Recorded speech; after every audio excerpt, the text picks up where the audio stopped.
എല്ലാവർക്കും നമസ്കാരം. വായനാവാരത്തോടനുബന്ധിച്ച് നമ്മൾ കുറച്ച് എഴുത്തുകാരും കുട്ടികളും കൂടി ഒത്തുചേരുകയാണ്. എല്ലാവർക്കും സ്വാഗതം.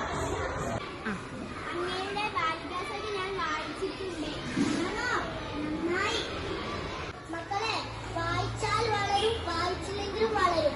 വായിച്ചാൽ വിളയും, വായിച്ചില്ലെങ്കിൽ വളയും. ഇന്ന് കേരളം വളർച്ചയുടെ കുതിപ്പിൽ ഉയരുകയാണ്.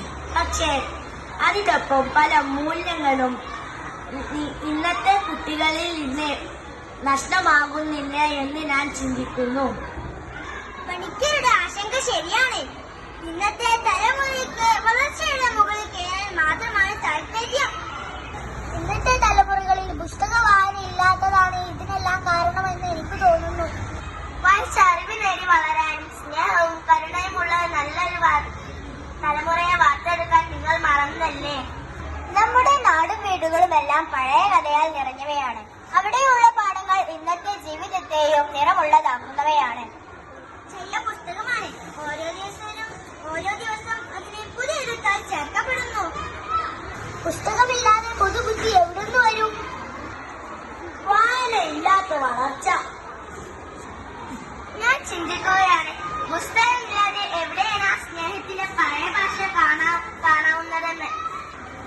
ഓരോ നാട്ടിലും ഓരോ കഥകളാണുള്ളത്. അവ മറക്കുമ്പോൾ നമുക്ക് നഷ്ടപ്പെടുന്നത് നമ്മുടേതായ തിരിച്ചറിവാണ്. നാട്ടുകാർക്ക് ഈ കഥ വേണ്ട, ഞെട്ടിക്കാനുള്ളിൽ മാത്രം മതി. കവിതയിൽ വരുന്നു, ക്യാമറയിൽ വരുന്നു, പക്ഷേ ചിരിക്കാനും ചിന്തിക്കാനും ആർക്കും സമയമില്ല. സത്യമാണ്. നമ്മളെഴുതിയ ജീവിതത്തിലെ കഠിനതകളെ ഇപ്പോൾ ചെയ്യുന്ന സുഖമായി കാണാനായ എല്ലാവരുടെയും ശ്രമം. പുസ്തകം വീണ്ടും വീട്ടിലെത്തണം. ഇല്ലെങ്കിൽ വീടുകൾക്കും ജീവിതങ്ങൾക്കും അടിത്തറയില്ല. ഒന്നുകൂടി വായിക്കേണ്ട സമയം വന്നിട്ടുണ്ട്. പഴയ കഥകളെ, പഴയ നന്മയെ. ചായയും കറിയും ഒത്തുചേർന്നപ്പോൾ എന്താണ് കുറവ്? ശരിയാണ്. പുസ്തകങ്ങൾ കാണുമ്പോൾ ഹൃദയം സന്തോഷിക്കുന്നു. അവ വായിക്കുമ്പോൾ മനസ്സ് വെളിച്ചമാകുന്നു.